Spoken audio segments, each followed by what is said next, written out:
This is Claude Banks, and this is Ray Gibson. Two New York City boys serving life in the Mississippi State Penitentiary. Don't be scared. This is just another edition of Upon Further Review, and this is your man, El Jamal. The story of life is a little bit more deeper and nuanced than just two guys at the wrong place at the wrong time. Claude Banks and Ray Gibson would have a very unconventional friendship, being that they met at Spanky's nightclub in Harlem and being that Ray would try to pickpocket Claude. They both would run afoul of the club's owner Spanky and be sent to Mississippi to get back right with some bootlegging missions. Now in Mississippi, they would come across the old vicious system of racism, and they were framed with the murder of a local, Winston Hancock, after a crooked poker game. Now, in the Mississippi State Penitentiary, they come across their friends, some friends that they would make, Goldmouth, Radio, Willie Long, Jangle Leg, and Biscuit. Now, Camp 8 was where they were sent to. That was run by Sergeant Dillard and his trusted gunman, Hoppin' Bob. There were no fences at Camp 8 because, of course, they had the gun line.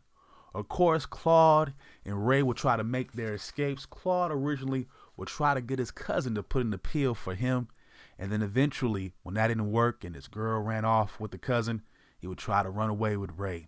That didn't work. But time would progress. They would get to the year 1944, and they would be introduced to a new prisoner, Can't Get Right, who cannot talk, but he can sure hit a baseball. Now, this would catch the eye of the Negro League scout by the name of Blocker. And Ray and Claude would seize this opportunity as a way of getting themselves off of this prison camp by being his handlers. Now, Can't Get Right also being a star baseball player, he became infatuated with the superintendent's daughter, May Rose. They would begin secretly having an affair, and you would be witness to an interracial relationship when they would have their baby. I'm pretty sure the reaction in this movie to this baby was pretty much the same reaction the Roy family had, the little boy Archie. Now, like I said, the superintendent is pissed. He has to find out who did this. But again, it all becomes a joke, and you would never see Superintendent Abernathy or that child again. Eventually, for Can't Get Right, his baseball skills would see him leave the Mississippi State Farm. But unfortunately for Claude and Ray, well, they are eventually reminded that their services are not needed. And they are again stuck at the prison. And this will lead to the two falling out. Now, time will go even further. And in 1972, the two hadn't been talking to each other for almost 26 years. One day, Claude decides to make a break just past the gun line to steal a pie. No, he doesn't get shot, but his punishment is to stand on a crate of bottles for 24 hours. Dillard would try to make things interesting, offering to set Ray free by having him shoot Claude should he move or fall off. Ray would turn down that offer, rather offering to shoot Dillard if he was given the gun. And he's putting the same punishment as Claude. This will lead to the two forgiving each other and becoming friends yet again. Eventually, this would lead to them being transferred to Dexter Wilkins Mansion, the current superintendent of the prisons. Now, eventually, Claude is tasked with picking up the new superintendent, Warren Pike. Now, Warren Pike is the murderer of the one Winston Hancock. The reason why the two are in prison, and the one that has Ray's father's watch that he lost so many years ago. There was also a powerful scene where the current superintendent Wilkins, leaves Claude at the car, and he's looking at the world and how the world has passed him by. He's looking at the new clothes, the new styles. He's looking at the way people are traveling. He's looking at the children interacting. He's looking at the way people are listening to music, and it's blowing his mind away. He looks in a mirror and he sees his reflection. He looks in a window and he sees his reflection. He sees his age. He sees his gray hairs. He sees the wrinkles. All indications that this time has passed him by. He's in a new world. He has not seen anything related to this modern world in many years. This is all new to him. Anyways, the new superintendent, along with Wilkins and Claude and Ray, will go on a hunting trip. And this hunting trip, it is revealed through Pike that yes, he did kill Winston Hancock. And yes, the state of Mississippi got 40 years of cheap labor out of Ray and Claude Gibson. This will lead to a fight amongst the three and leading to Superintendent Wilkins having to shoot and kill Warren Pike. Now, Warren Pike passes away, but fortunately for Claude and Ray, they don't face any blowback from that. And as a token of his remorse, Wilkins decides to write some pardon papers from Claude and Ray. But unfortunately, things don't work that easy. Sadly, Mr. Wilkins would die of a heart attack before he's able to sign anything, leaving Claude and Ray in the prison system even longer. And they grow even older. And according to Claude, well, according to Willie actually, getting out took on a whole new meaning. Claude and Ray are thinking of the upper room, thinking of the impending death that might await them. Claude said once, about 1944, after the leaving, after Can't Get Right left, that we just might die here, Ray. Ray, he fought it in 1944. Now, in the modern time, it's coming to him as well. We just might die here, Claude. The upper room, when Jesus. Anyways, Claude gets one last master plan. There's a fire in the infirmary one night. And Ray, well, for one, Claude hadn't made his way outside just yet. And Ray, being the friend that he is, went back to go get him. The two were never seen again. We are cut to a funeral of sorts. Two men are burying the bodies, and old Willie Long is telling them about this plan. The thing about it is, though, he never said the plan didn't work. And we are given the chance to see the two men finally, through it all, find their freedom. Finally free now, boys. Yeah, this was life.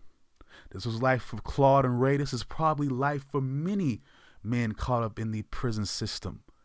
Honestly, black, white, and anybody in the lower classes has probably experienced this. Definitely. Definitely black men the most. Let's keep it real here. According to the stories that I've heard, according to the story presented here, this being based off a true story, it is real. This movie plays no games about that. Those type of things happen. Winston Hancock was murdered by a racist Sheriff Warren Pike, and the body was planted on Claude and Ray. Those are how things happen. They were sentenced to life in prison. No parole. No chance. No chance in hell, as Vince McMahon's theme song would say. This movie plays no games. This movie gives you a glimpse of what that is, what that life can be. Of course, we've all seen Oz. We've seen all those prison shows. We've seen, American Me. You know what goes down. They show you that with, characters like Biscuit and Jangle. They give you all different types of archetypes. There's a powerful scene that I respect now that I'm older with Biscuit. And for those of you, well, let's just say it like it is. Biscuit in the movie, he's a homosexual man. He has a relationship with another inmate, Jangle, played by Bernie Mac. We know about this. Now, in terms of immorality and morality, I'm not here to argue that. I take it as how they treat me. I don't care about that part personally. In my personal life, it's more about how you treat me as a person, as opposed to who you. But anyways, in their dynamic, Biscuit is given his parole at some point in the movie. and he's given the opportunity to walk away from all this, but he is instantly put in a system of guilt because he knows what he's done in the prison. He has to go back out into the world and try to get back in a society that does not support him for his race and his sexuality. And that forces him to commit suicide because he just wasn't ready. Those are the things that this movie doesn't hold back on. May Rose can't get right's relationship is another example. Now, when the child gives birth in the movie, it was the way it was shot brilliant. I can't even say the word right now. Smartly done, masterful use of just spacing and editing. However they did it, just the acting and faces. So Superintendent Abernathy is told of the baby's birth. He smiles. Well, first of all, his wife comes out the room. His wife has a look of shock. Doctor comes out, tells him the boy is a biggin, which means it's a boy. Excited. Abernathy comes into that door beaming. He's gonna see his grandson. And it's a brown baby. And that smile, that look of excitement, it changes to look of shock. Brilliant. And he's pissed. Of course, this leads to the very iconic Ida Pappy. So, that's what we get coming next from that. So this movie, again, it hits in very different ways. And I think this is very important, again, like I stressed with the Cooley High review, especially as black critics or black movie reviewers. We should not be afraid to definitely to tackle our own movies, because what I'm seeing, especially, hey, shout out to the Birdman and his channel and what he's doing with, the Cinema Sin series, as he's exposing, and a lot of these other black and African American, however you want to distinguish yourself, these content creators are doing, is that we're staying true to what we know. We're staying true to what we understand our media to be, and we're representing it like that. And we are, we're critiquing it in that way. Obviously, Cinema Sins, and this is no disrespect to those guys, but I said it before, Cinema Sins and the rest of those mainstream guys, they're not always going to get it. They're not always going to give you the right review that you're going to need.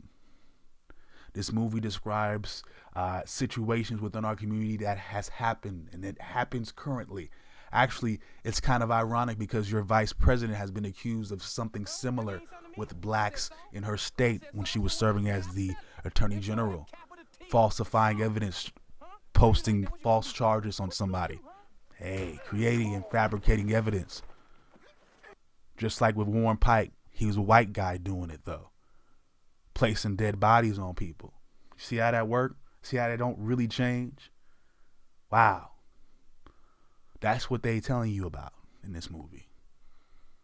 I hope we were able to catch it. And if you haven't caught those messages yet, I'd say to check this movie out again. I'd say if you haven't watched it yet, please do so.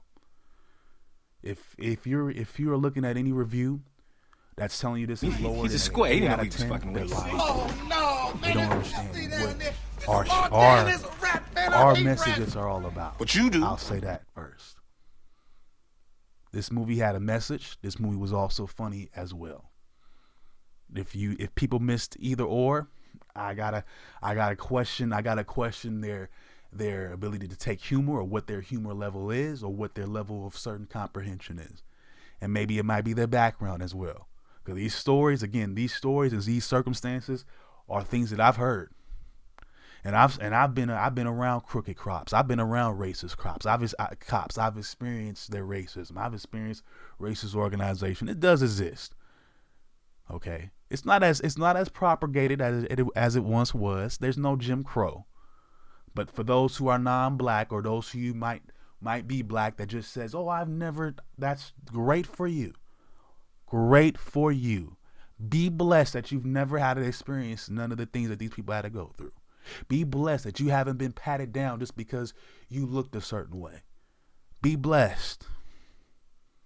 But don't judge. Don't judge. All right, y'all. This is your man El Jamal signing out for now. Peace out. One love. I'm going to leave the links for y'all, and I'll holla at y'all later. Gossip news, gossip news, gossip news.